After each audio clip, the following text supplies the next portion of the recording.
सभा सुरक्षित होण्यापेक्षा सभेत कशी सापडते आणि एखादी केस टाकता येते का याची वाट बघून असलेले आमचे सगळे पोलीस भाऊ आणि आपण सर्व भावांनो आणि बहिणींनो, नाही तुमच्यावर काय राग असणार आहे दादा माझा, तुम्ही माझीच माणसं आहेत, हे माझी माणसं आहेत, मला खात्री आहे. पण तुमची अडचण अशी आहे की वरून श्रीकांत शिंदेचं तुमच्यावरचं किती प्रेशर आहे तुम्ही समजू शकते. म्हणजे ते प्रेशर फक्त तुमच्यावरच आहे असं नाही बरं का दादा, ते प्रेशर तुमच्यावर आहे, ते प्रेशर म्युन्सिपाल्टीवर आहे, ते प्रेशर BNCवर आहे, ते प्रेशर प्रत्येकावर आहे. इतकं प्रेशर ना 2 वेळा मैदान काय बुक केलेलं रद्द होतं. कधी आचारसंहितेचे लोक म्हणतात इकडे झेंडा लावू नका रे, तिकडे झेंडा लावू नका रे. ही तीच आचारसंहिता असते जे श्रीकांत शिंदेचं बॅनर कुठेही लावायला त्याच्यावर काहीच बोलत नसते. बाबा आचारसंहितेचा कॅमेरा असला तर मी नीट दिसले पाहिजे, नीट आचारसंहितेला नीट रेकॉर्ड करायचं. दादा हो, माझ्याकडे म्हणजे मला असं वाटलं की मी कदाचित एक किमान 40-45 मिनिटं बोलणार आहे. एक 15-20 मिनिटाचा वेळ आहे माझ्याकडे. मी 15-20 मिनिटात माझी भूमिका मांडण्याचा प्रयत्न करेन. ज्या पद्धतीचं एकूण वातावरण सध्या देशात दिसतंय आणि जे लोक म्हणत होते की आम्ही 400 पार होणार आहोत, 2 टप्प्यातल्या वोटिंग नंतर आणि 3ऱ्या टप्प्याचं वोटिंग 2 दिवसांवर आहे, त्यावरून हे स्पष्ट चित्र आहे की हे 200 पारही होत नाही. Very clear. राज्यामध्ये ज्यांना वाटते की आम्ही 45 पार होणार आहोत ते 20 पार करू शकतील की नाही अशी त्यांना स्वतःला शंका आहे. त्यामुळे ही लोक कमालीची बिथरलेली आहे. मग बिथरलेली लोक रोज वेगळं स्टेटमेंट करतात, रोज काही ना काही स्टेटमेंट येतं. म्हणजे तो बिथरलेपणा किती असू शकतो बघा की कालपर्यंत नरेंद्र मोदीजी यांनी एकही प्रेस कॉन्फरन्स घेतली नव्हती, अजूनही त्यांची हिंमत नाहीये प्रेस कॉन्फरन्स घ्यायची. पण ते काय करतायत, एका चॅनलचा एकच माणूस घ्यायचा, कोपच्यात घ्यायचा आणि इंटरव्ह्यू द्यायचा आणि तोही इतका कंट्रोल्ड वातावरणात द्यायचा की मला तर कधी कधी शंका वाटते की इंटरव्ह्यू कर्त्याकडून त्यांनी आधीच प्रश्नपत्रिका सगळी घेतलेली असते का की तू मला काय काय प्रश्न विचारणार आहे. म्हणजे तुम्हाला आठवत असेल मागे एक इंटरव्ह्यू त्यांनी अक्षय कुमारला दिला होता, त्यावेळेला आप आम कैसे खाते हैं, काट के खाते हैं की चूस के खाते हैं. जे काय या देशामधला किती गहन प्रश्न असेल की आप आम कैसे खाते, काट के खाते की चूस के खाते हैं. तर इतका भयंकर इतका अभ्यासू प्रश्न पंतप्रधानांना विचारणं म्हणजे कमालच आहे ना, डेअरिंग आहे ती माणसांची. आता ह्या सगळ्या डेअरिंग मध्ये मला मोदीजींवर मी काही फार बोलणार नाही. ते पेटेंट आम्ही सन्मान्य पक्षप्रमुख उद्धव साहेबांना दिले. आम्ही उद्धव साहेबांना सांगितलं साहेब तुम्ही फक्त आणि फक्त ते अमित शहा आणि मोदी बघून घ्या, बाकी फडणवीस आणि बावनकुळे निपटायला आम्ही तयार आहोत. एक नंबर निपटू शकतोय आम्ही. फडणवीसांवर राग असण्याचं एक महत्वाचं कारण हे आहे बरं का, मला असं वाटतं की मी कायद्याचा प्रचंड आदर करणारी मुलगी आहे. माझ्यासाठी कायदा परमोच्च आहे. हा देश ज्या दिवशी आम्ही सार्वभौमत्व म्हणून स्वीकारला त्याच दिवशी आम्ही कायद्याचं राज्य स्वीकारलं. According to article 14 everyone is equal before law. कायद्यासमोर सगळे सारखे आहेत आणि कायदा सगळ्यात सर्वश्रेष्ठ आहे. परंतु देवेंद्रजींच्या काळामध्ये या कायदा सुव्यवस्थेचे जे 3-13-9-18 झालेले आहेत तेवढे कुणाच्याही काळात झाले नाही. देवेंद्रजींच्या काळामध्ये जेवढा गृह खात्याचा अपमान झाला तेवढा अपमान कुणाच्याही काळात झाला नाही. म्हणजे मी वारंवार सांगते की एकीकडे नितेश राणे सारखा एखादा माणूस, म्हणजे बघा इथे मगाशी कोणीतरी बोललो होतं, सामाजिक चळवळीतले एक गृहस्थ बोलत होते, आपण सगळी लोक शेतकरी संघटनेची असतील, शेतकरी कामगार पक्षाची असतील, CPIची असतील, CPMची असतील, रिपब्लिकन पार्टी ऑफ इंडियाची असतील, चळवळीतली सगळी माणसं, ही माणसं वेगवेगळे मोर्चे काढतात, आंदोलनं करतात. ते जेव्हा जेव्हा मोर्चे काढतात ना त्या डिपार्टमेंटचे लोक त्यांच्याकडे एक ब्रह्मास्त्र मिळाले, कलम 353चं. लगेच सरकारी कामकाजात अडथळा आणला, टाक 353, लगेच त्याला कंडम करून टाकायचं. पोलीस तर एवढ्या चटकन 353 टाकतात. म्हणजे हा मला एवढा अनुभव आहे ना की मी एकदा गेले तर मला एक PI म्हटला फार बोलताय का, करून टाक रे म्हटला 353. अरे मी काय बोलले राजा तुला, तू लगेच माझ्यावर 353 टाकायचं. तर 353 होते कधी, जेव्हा प्रशासकीय कामकाजात अडथळा येतो किंवा प्रशासकीय कामकाज तुम्ही जाणीवपूर्वक तुमच्या बलशक्तीने तुमच्या ताकदीने प्रभावित करण्याचा प्रयत्न करता आणि त्यामुळे एखाद्याला न्याय देण्यात अडचण येते, तेव्हा 353 नक्की पडू शकते. अशी 353 खरंच न्यायाने टाकली जाते का याचं एकच उदाहरण सांगते. नितेश राणे एकदा असं म्हणाले की काय करायचं ते करून टाका रे, काय करायचं ते करा म्हटले. अजिबात काही मागं पुढे बघायचं नाही, काय कुणाला घाबरायचं नाही. आपला बाप सागर बंगल्यावर बसलाय.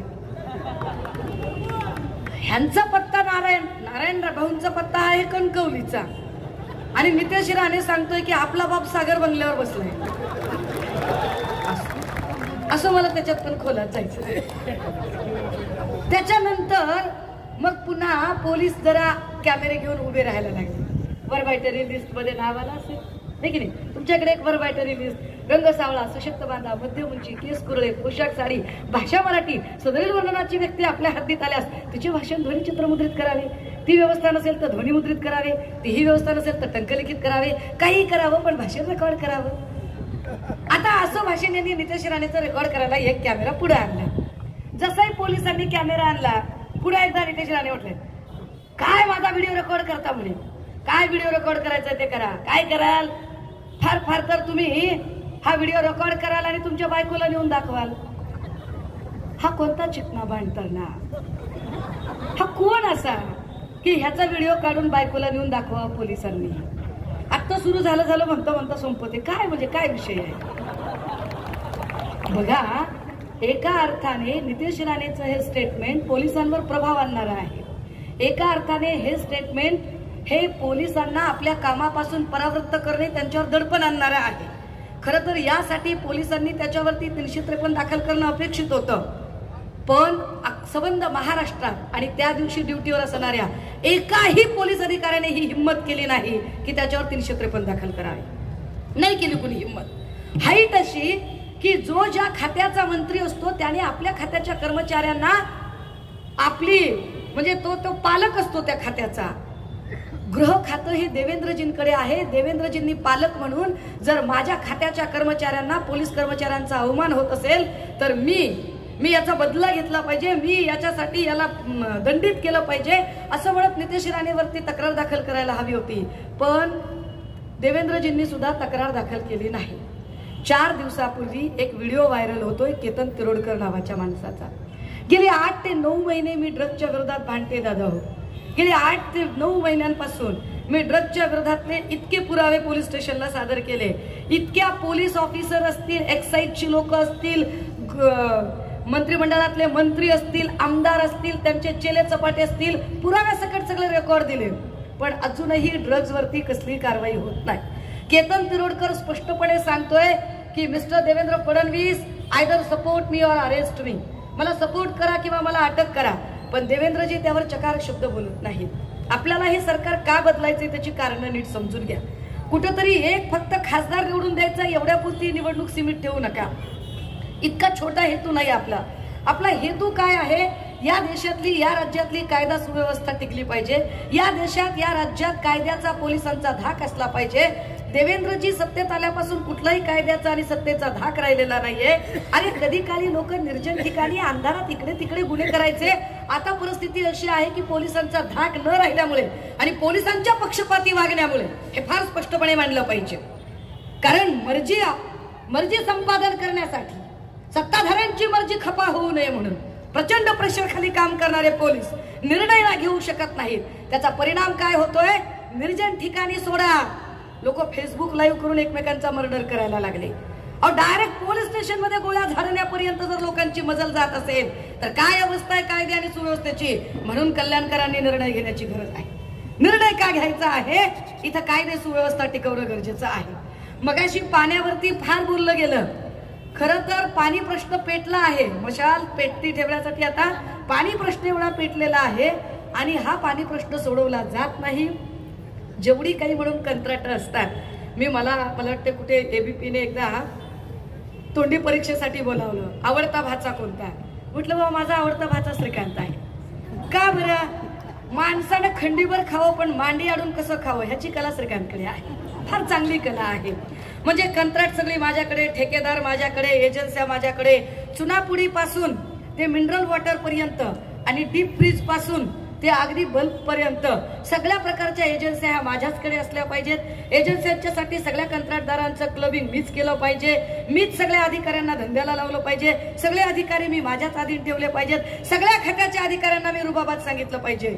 अशा पद्धतीचं जे राजकारण आहे ते राजकारण जर मोडीत करायचं असेल, दडपशाही, कारण एक कंत्राटदार जातो म्हणजे नुसता कंत्राटदार जात नाही, त्या कंत्राटदारासोबत इथले कामगार सुद्धा मरतात, हे नीट लक्षात घ्या. इथल्या कंत्राटदारांची तर उपासमार केलीच केली, पण त्यांच्याजवळ काम करणाऱ्या तमाम कामगारांची उपासमार श्रीकांत शिंदेमुळे झाली, हे नीट समजून घ्या. तुम्ही जे म्हणालात ना दादा की कामगार चळवळींच्या संदर्भाने फार जीव तोडून मांडायचा प्रयत्न करतोय. एक तिसरी गोष्ट, का गरजेचं आहे, का इथे बदल झाला पाहिजे, मला याची कल्पना आहे की 10 वर्षापासून खासदार इथं होते. खासदार ज्या ज्या गोष्टी सांगतात तो MMRDAचा निधी आहे, तो राज्याचा निधी आहे. केंद्राचा निधी काय आहे याच्यामध्ये, केंद्राचा कोणता निधी वापरला, खरंच केंद्रामध्ये यांची चालते का.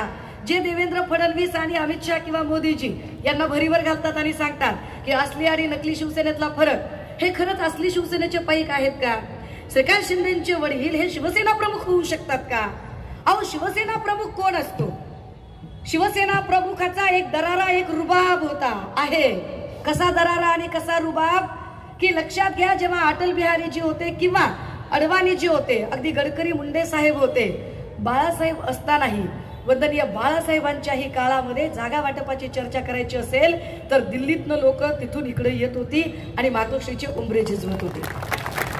वंदनीय बाळासाहेबांच्या नंतर उद्धव साहेबांनी पक्ष हातात घेतला, पक्षाचा धुरा सांभाळली, पक्षाची धुरा त्यांनी सांभाळल्याच्या नंतर आता सुद्धा म्हणजे अगदी मागच्या काळात अमित शहा असतील किंवा नरेंद्र मोदी असतील, हे मातोश्रीचे उंबरे झिजवत होते. फरक काय नीट समजून घ्या. पण ज्यांना असली शिवसेना म्हणून गोंजारलं जातंय ते एकनाथ शिंदे भाऊ, हे टेंभी नाक्यावर कुणी भाजपचा नेता येत नाहीये, लक्षात घ्या. टेंभी नाक्यावर अमित शहा येत नाही, टेंभी नाक्यावर मोदीजी येत नाहीत. टेंभी नाक्याच्या एकनाथ शिंदे यांना दिल्लीत मुजरे करायला बोलावलं जातं. यावरूनच असली आणि नकली कोण आहे हे स्पष्ट होतं. बरं, त्यातही जेव्हा एकनाथ भाऊ असं म्हणतात की मी श्रीकांतला, मला वाईट वाटते की मी श्रीकांतला साधं हॉस्पिटल टाकून देऊ शकलो नाही. भाऊ, तुम्ही तुमच्या पोरांना हॉस्पिटल नाही टाकून देऊ शकलात तर कल्याणकरांना आणि अंबरनाथकरांना तुम्ही काय हॉस्पिटल टाकून देणार आहात. कुणीतरी तो हॉस्पिटलचा मुद्दा मांडला. अरे ज्याला स्वतःच्या पोराला दवाखान्यात टाकून देता आला नाही, तिथं आपली काय बात आहे, ते आपल्याला काय हॉस्पिटल टाकून देणार आहे, विचार करण्यासारखं आहे. बरं, तरी पण यांचा टेंभा, आम्ही शिवसेना आहोत. तुम्ही कशी शिवसेना आहात, तुमच्या पोराची उमेदवारी जाहीर करण्याची ताकद तुमच्यात नव्हती. हा, श्रीकांत शिंदेची उमेदवारी भाजपने जाहीर केली. भाजपने सांगावं लागलं की श्रीकांत शिंदेला कल्याणमधून उमेदवारी मिळणार आहे, पण तुमच्यामध्ये ती ताकद नव्हती, तुमच्या तोंडात तेवढे दात नव्हते की तुम्ही सांगावं. तुम्ही काय शहाणपण सांगायचे आम्हाला. बरं, ह्या सगळ्यांच्या उपर त्यांचं अजून एक असतं बरं का. म्हणजे आता समजा मी इथं बोलले आणि मी गेले की हे जे सगळे मीडियावाले आहेत ना, हे काय करणार, हे श्रीकांत भाऊकडे जाणार आणि मग श्रीकांत शिंदेंना विचारणार, असं त्या म्हणाल्या, असं म्हणाल्या, असं त्यांचं म्हणणं होतं, यावर तुमचं काय म्हणणं आहे. मग ते काय सांगणार, त्यांचं ठरलेलं उत्तर, अहो त्यांचं स्टेटमेंट तरी बघायचं होतं, त्यांनी शिवसेनेवर कशी टीका. अरे केली की, मी लाख वेळा सांगते, माझ्यात आणि वंदनीय बाळासाहेबांमध्ये काही जरी साम्य असलं तर एका गोष्टीचं नक्की साम्य आहे. मी वंदनीय बाळासाहेबांसारखी एका गोष्टीत नक्की आहे, माझा शब्द म्हणजे बंदुकीची गोळी, एकदा गेली गेली, शोधत बसत नाही इकडे पडली का तिकडे पडली. होय, मी ठामपणाने सांगते, जेव्हा शिवसेना भाजपच्या सोबत होती आणि भाजपच्या प्रभावाखाली होती तेव्हा निश्चितपणे मी विरोध केला. पण आज मी तितक्याच ताकदीने आणि तितक्याच मनाने, तितक्याच मोकळेपणाने आणि निस्वार्थ भावनेने शिवसेनेसोबत उभी आहे आणि तितक्याच ताकदीने सांगते मी की होय, मी आली आहे. मी तुमच्यासारखी खोक्यासाठी कुठेही बदललेली नाहीये, मी तुमच्यासारखी ईडीच्या भीतीनं गेली नाही, मी तुमच्यासारखी कुठेतरी समृद्धीची फाईल निघाली म्हणून गेलेली नाही. सुषमा अंधारे फक्त आणि फक्त या देशाची घटना वाचवण्यासाठी, या देशाचा कायदा वाचवण्यासाठी, या देशातलं सार्वभौम समाजवादी, धर्मनिरपेक्षता, लोकशाही, गणराज्य ही 5 तत्व वाचवण्यासाठी सुषमा अंधारे इथं उभी आहे. कुणीही म्हणावं की शिवसेनेमध्ये कधी काही पदाची अपेक्षा केली का म्हणून, ठामपणे सांगितलं की साहेब तुम्ही सांगाल ती भूमिका आम्ही पार पाडू. गेल्या 2 वर्षात खात्रीने सांगू शकते, एकही दिवस सुषमा अंधारे प्रवेश केल्यापासून घरात नाहीये. रोज आणि रोज महाराष्ट्र पिंजून करतोय आणि हे सगळं ताकदीने उभं राहताना आणि हे सगळं ताकदीने मांडताना आम्हाला काय गरज वाटते? तुम्ही आठवा दादा हो, जेव्हा बंड केलं ते बंड नव्हतंच, ती गद्दारी होती. बंड हा फार गुळगुळीत शब्द आणि फार गुटगुटीत शब्द त्यांनी वापरला.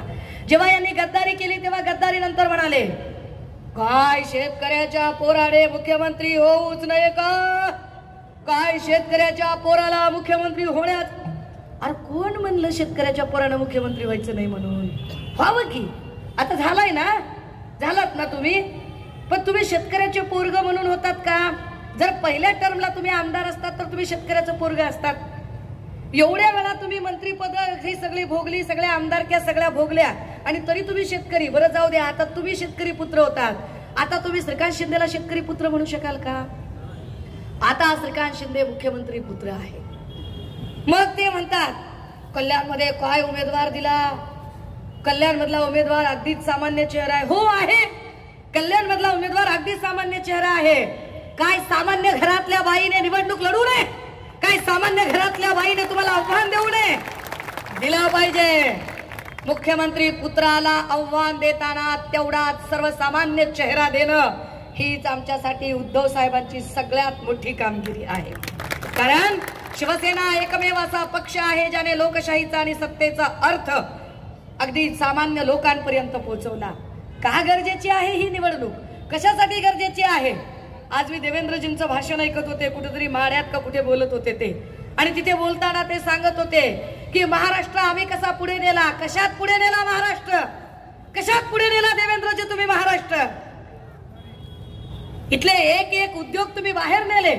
तिकडे सांगतायत ते काय म्हणाले की बघा म्हणे उद्धव ठाकरे आता शब्दाचे पक्के आहेत का? उद्धव ठाकरे वर्षाताईंना मतदान करणार. हो, महाविकास आघाडी आहे, करणार मतदान. पण तुम्ही ज्यांच्या मंचावर जाऊन बोलताय, ज्या अजित पवारांच्या मंचावर जाऊन बोलताय, त्या अजित पवारांबद्दल तुम्ही काय शब्द वापरले होते ते आठवा. जे देवेंद्र फडणवीस म्हणाले होते की अजित पवार तो गयो चक्की पिसिंग पिसिंग अँड पिसिंग. आता तुमची काय अवस्था आहे? आता चक्की पिसिंग नाही, बहुत क्लोज किसिंग अँड किसिंग चाललंय ना तुमचं. ह्याच्यावर काय बोलणार आहात तुम्ही? हे कोणी तुम्हाला सांगणार आहे? आणि जर तुम्हाला एवढी गॅरंटी वाटत असेल, मोदीजींची गॅरंटी आहे, मी तुम्हाला सांगतो अरे किती रेखता, किती एका सुरात कान असे किती असं बोलता. शांत बोला ना, शांत लोकांशी संवाद साधा ना. ओरडून ओरडून ओरडून ओरडून कशाला खोटं बोल पण रेटून बोल करताय? कशाला हिंदू मुस्लिम करताय? काय हिंदू मुस्लिम करताय? मुसलमान परेशान, कैसा परेशान हो रहा मुसलमान? हा, कशामुळे मुसलमान परेशान होईल? अरे असं काही आहे का इथे की मुसलमानाला 1250 रुपयाला गॅस मिळतो आणि हिंदूंना काय 200 रुपये गॅस मिळतो? काय मुसलमानांना 200 रुपये किलोने तूर डाळ मिळते आणि हिंदूंना काय 20 रुपये किलोने तूर डाळ मिळते का? मुसलमानाच्या पोराला 2-3 लाख रुपये देऊन शाळेत ऍडमिशन मिळतं आणि हिंदूच्या पोराला काय फुकट ऍडमिशन मिळतं का? अरे हिंदू असेल, मुसलमान असेल, ख्रिश्चन असेल, बौद्ध असेल, जैन असेल, सगळेच पिसले जात आहेत महागाईमध्ये. सगळ्यांनाच महागाईचे चटके बसत आहेत. हा धर्माधर्माचा वाद आणला कोणी? कोण आणतं हा धर्माधर्माचा वाद? ज्यांना विकासावर बोलता येत नाही, ज्यांना मागच्या 10 वर्षातले आपले मुद्दे सांगता येत नाहीत, ते जाती धर्माच्या भिंती करतात. मला आनंद आणि अभिमान आहे इथल्या हिंदू मुस्लिम दोघांचाही की ज्यांनी भाजपच्या या चिथावणीखोर वक्तव्यांना अजिबात बळी पडले नाही आणि एकसंगतेने पुढे चालत राहिले. पण जसंही फडणवीसांच्या लक्षात आलं की हिंदू मुस्लिम दंगल होऊ शकत नाही, त्यांनी दुसरा डाव टाकला. कालपर्यंत आम्ही सगळे गावगाड्यात आणि एखाद्या सोसायटीमध्ये आम्ही सगळे गुण्यागोविंदाने नांदत होतो.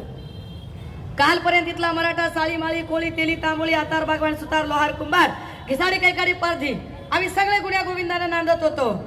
पण फडणवीसांमुळे मराठा विरुद्ध ओबीसी हे वातावरण इथं तयार झालं. फडणवीसांनी जाणीवपूर्वक मराठा विरुद्ध ओबीसी हा वाद इथं लावला आणि ते फडणवीस म्हणतात हिंदू. काय तुम्हाला हिंदूंबद्दल प्रेम आहे? काय आपुलकी आहे तुम्हाला हिंदूंबद्दल?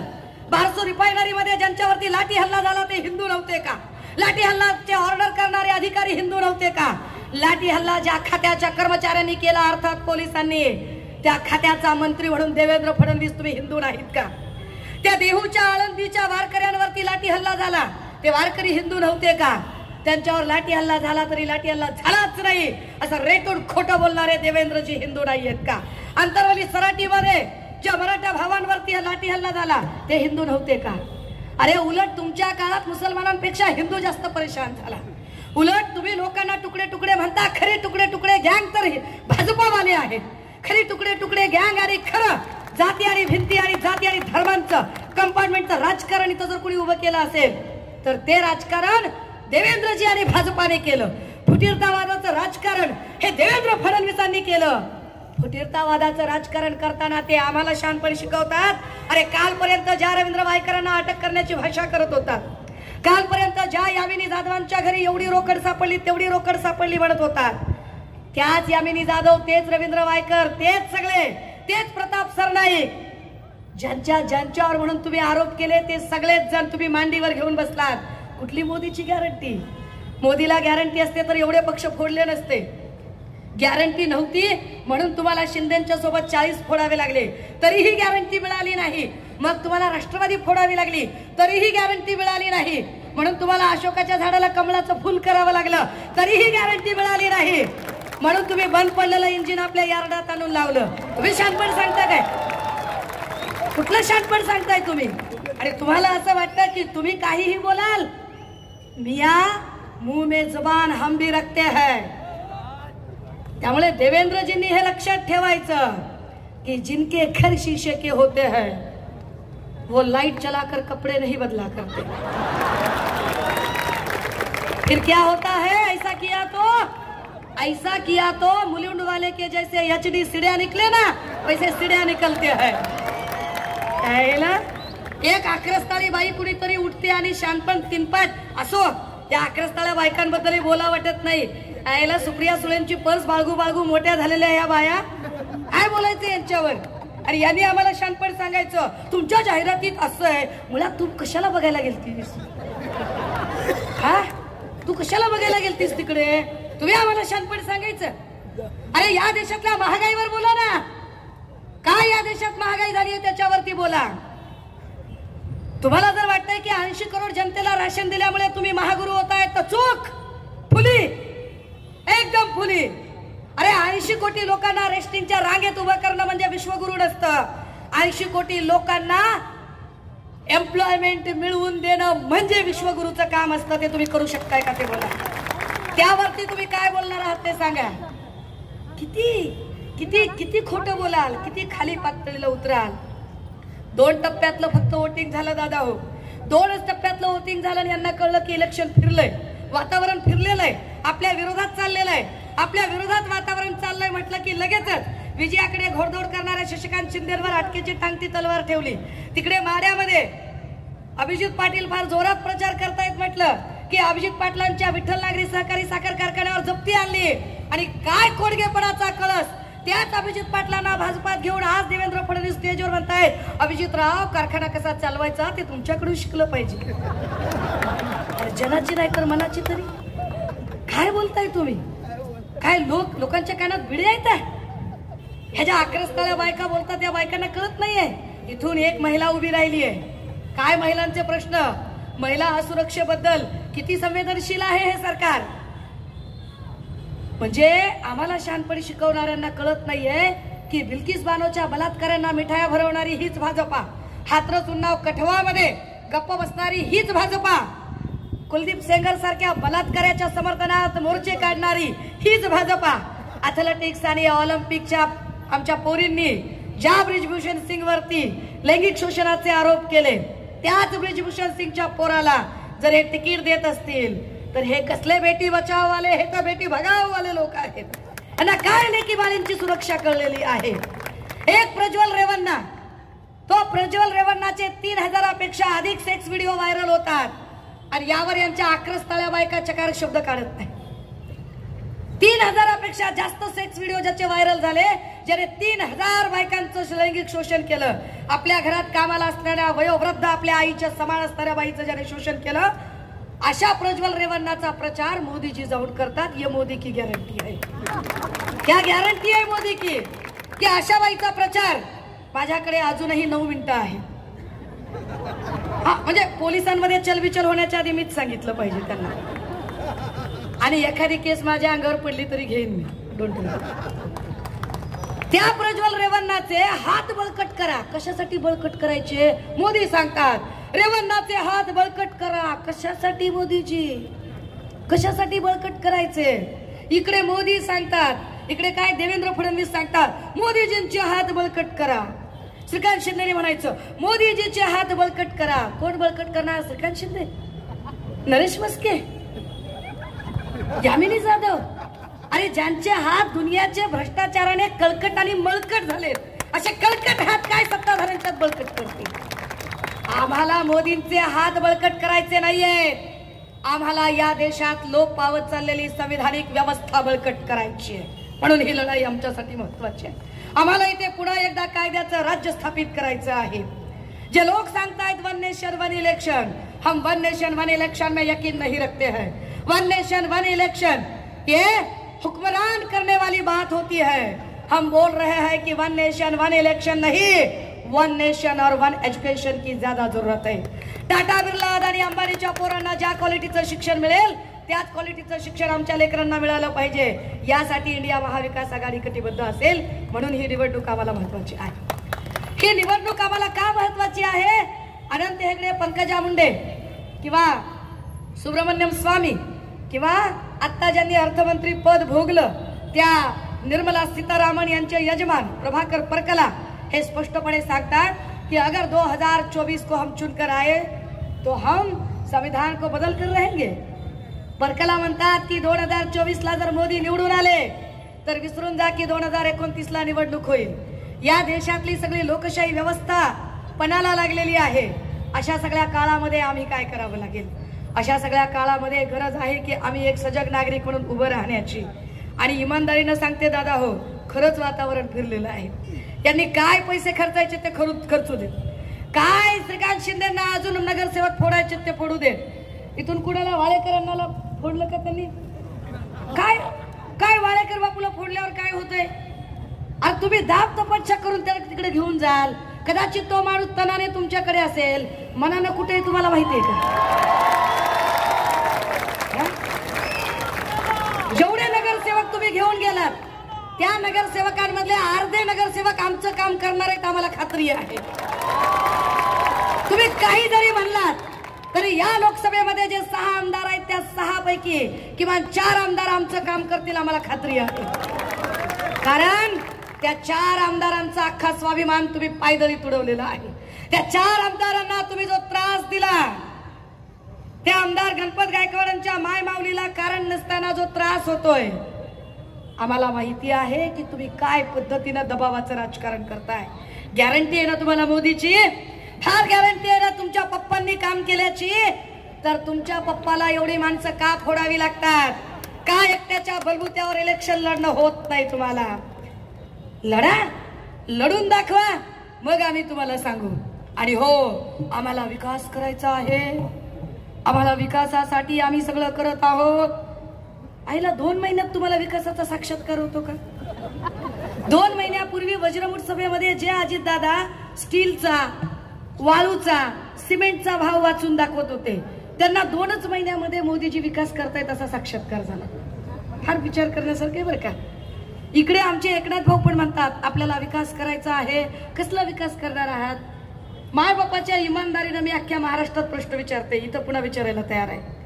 मोदीजी आणि त्यांचे इथले भक्तुल्ले आणि त्यांचे हिमायतगार झालेले एकनाथ शिंदे साहेब आणि श्रीकांत या सगळ्यांनीच उत्तर द्यावी. मी 10 वर्ष धरत नाही, मी तुमचे फक्त 9च वर्ष धरते. 10वं वर्ष पूर्ण व्हायचे म्हणून थांबवते. 9 वर्षासाठी तुम्हाला 9च प्रश्न आम्ही विचारतोय.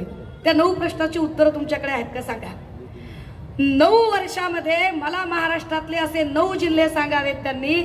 9 जिल्हे की जिथं एकाही शेतकऱ्याने आत्महत्या केली नाही. सांगा. या महाराष्ट्रातले 9 अशी शहरं सांगा की जी स्मार्ट सिटीच्या नावाखाली तुम्ही 100% डेव्हलप केले. दाखवावे त्यांनी. 9 असे खासदार दाखवावेत त्यांनी की ज्यांनी खासदार दत्तग्राम योजनेतनं गावं दत्तक घेतली होती आणि त्या गावांचा 100% कायापालट केला. श्रीकांत शिंदेनी कोणतं गाव दत्तक घेतलं होतं आणि त्या गावाचा कायापालट झाला की नाही हे पण त्यांनी सांगावं. तुम्ही नावं जाहीर करायची, मी कागदपत्र दाखवायची. 9च मला 9 अशी फक्त राज्य सांगा की मोदींच्या काळामध्ये त्या 9 राज्यांमध्ये दलित आणि अल्पसंख्याकांवर अजिबात अत्याचार झाले नाही. मला 9 असे जिल्हे सांगावेत, 9 अशी राज्य सांगावेत की जिथं एकही माय माऊली प्रताडित झाली नाही, एकही महिलेचं लैंगिक शोषण झालं नाही आणि अत्याचार झाले नाही. 9 असे भाजपचे नेते सांगा, 9च नेते की ज्या 9 भाजपच्या नेत्यांवर ईडीने कारवाई केली. का? भाजपच्या लोकांकडे पैसे नाहीयेत, श्रीकांत शिंदेकडे पैसे नाहीयेत, नाही पैसे लोकांकडे. का? किती राहिले दादा? आपण प्रवेश माईक बंद करून करू दादा, 3 मिनिटं कारणीला. भाजपच्या लोकांकडे पैसे नाहीयेत का? ईडी त्यांच्या मागे लागत नाही. श्रीकांत शिंदेकडे पैसे नाहीत, ईडी त्यांच्या मागे लागत नाही का? भिका लागल्यात काय सगळ्यांना? माधुकरी मागून जगतायत का? पैसे नाहीयेत भाजपच्या लोकांकडे, पैसे फक्त विरोधकांकडे आहेत का? म्हणजे ईडी फक्त विरोधकांसाठी वापरता का? ताकद असेल तर ईडी, सीबीआय, इलेक्शन कमिशन सोडून उभे राहा. तुम्ही कसली गॅरंटी देताय? फॅशन के दौर में कोई गॅरंटी का जमाना नाही आहे. आणि मी मगाशी सांगितलं आणि परत एकदा सांगतेय, सगळीकडे मार्केटमध्ये बोर्ड असतो, एकदा विकलेला माल परत घेतला जाणार नाही. जर विकलेला माल परत घेतला जात नसेल तर विकलेला खासदार आणि विकलेला आमदार कसा परत स्वीकारायचा आम्ही तुम्ही सांगा. आम्हाला विचार करावा लागेल त्यावरती की तुम्ही आम्हाला कुठल्या गॅरंटीच्या गप्पा मारताय. अरे गॅरंटी आहे ती उद्धव बाळासाहेब ठाकरे नावाची, ज्या माणसाने तो ताज गेला. ईडी, सीबीआय, इलेक्शन कमिशन, केंद्रीय गृह खातं, राज्याचं गृह खातं, आसामचं पोलीस खातं, गोव्याचं पोलीस खातं, सगळ्या पोलीस खात्यांनी ताकद लावली. सगळ्या स्वायत्त यंत्रणा पाठीशी लागल्या. 105 आमदार, सगळे खासदार आणि त्याच्यासोबत लाखो लावारिस पेट्रोलर्स, एवढे सगळे मारा करत होते. तरीही एकटा वाघ ताकदीनं लढत होता. गॅरंटी त्याची, गॅरंटी 100 लोकांच्या बॉडीगार्ड मध्ये फिरणाऱ्याची गॅरंटी नसते. अरे तुला तुझ्या जीवाची गॅरंटी नाही, तू एकटा फिरू शकत नाही. आम्ही एकटे फिरून दाखवतो आणि वारंवार सांगतो की कळप लांडग्यांची असतात, वाघीण एकटीच येते. ताकदीनं सांगतो, त्या गॅरंटीच्या बाता मारताय दादा. हो, दडपशाही मोडून काढली पाहिजे. सगळ्यात महत्वाची अडचण काय माहितीये का आपली? आता आपल्या मनातली भीती गेली पाहिजे, दडपशाही मोडून काढली पाहिजे. डर के आगे जीत है, ये डर निकलना चाहिए. यांनी जे हे पोलीस आणि या सगळे जे खाके दाखवलेत ना, ह्याच्या सगळ्या भीती दाखवल्या आहेत. मुक्त संवादच्या माध्यमातून मागच्या वेळेला आले होते. इथले सगळे वकील सांगतात की महाराष्ट्रातला सगळ्यात जास्त जर क्राईम रेट कुठला असेल तर तो कल्याणचा क्राईम रेट आहे. सगळ्यात जास्त क्राईम रेट. काय पद्धतीचं वातावरण करून ठेवलंय. हा क्राईम रेट जर कमी आणायचा असेल तर इथं बदल झाला पाहिजे. ताकदीने इथं सांगितलं गेलं पाहिजे. आणि हो, शेवटच्या 1-1.5 मिनिटात एक सांगते अजून, जाहिरातींना बळी पडू नका बरं का. पुढे सांगते, जाहिराती चांगल्या गोष्टीच्या नसतात. तुम्ही नेटफ्लिक्स आणि अमेझॉन जेव्हा स्क्रोल करता ना, त्यावर तुम्हाला चांगलं पुस्तक वाचायची जाहिरात येत नाही, चांगल्या एखाद्या प्रोडक्टची जाहिरात येत नाही, दुधा तुपाची, दह्याची, बदामाची, जे तब्येतीला चांगले आहेत त्याची जाहिरात येत नाही.